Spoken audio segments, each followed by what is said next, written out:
ఈ మానవుడు దేవుడు కావాలంటే ధ్యానం ఒక్కటే మనకు. 40 ఏళ్ల కిందట గురువు గారు ఒక్కరు నేను దేవుడు అని ఒప్పుకున్నాడు. ఈరోజు కోట్ల మంది ఒప్పుకోవటం కాదు, ప్రచారం చేస్తున్నాం మనమందరం.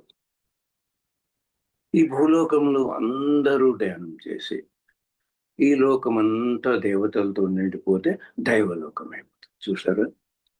భూలోకం ఎదిగితే మనం ఎదగడం లేదు. మనం ఎదిగితే భూలోకం ఎదిగి, మానవులు ఎదిగితే లోకం ఎదిగింది. లోకం దైవలోకము.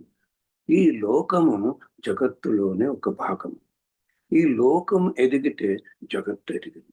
ఈ జగత్తు సృష్టికి మూలమైన విశ్వమూల చైతన్యంలోని ఒక భాగం. అంటే జగత్తు ఎదిగితే సృష్టికి మూలమైన విశ్వమూల చైతన్యమే ఎదిగింది.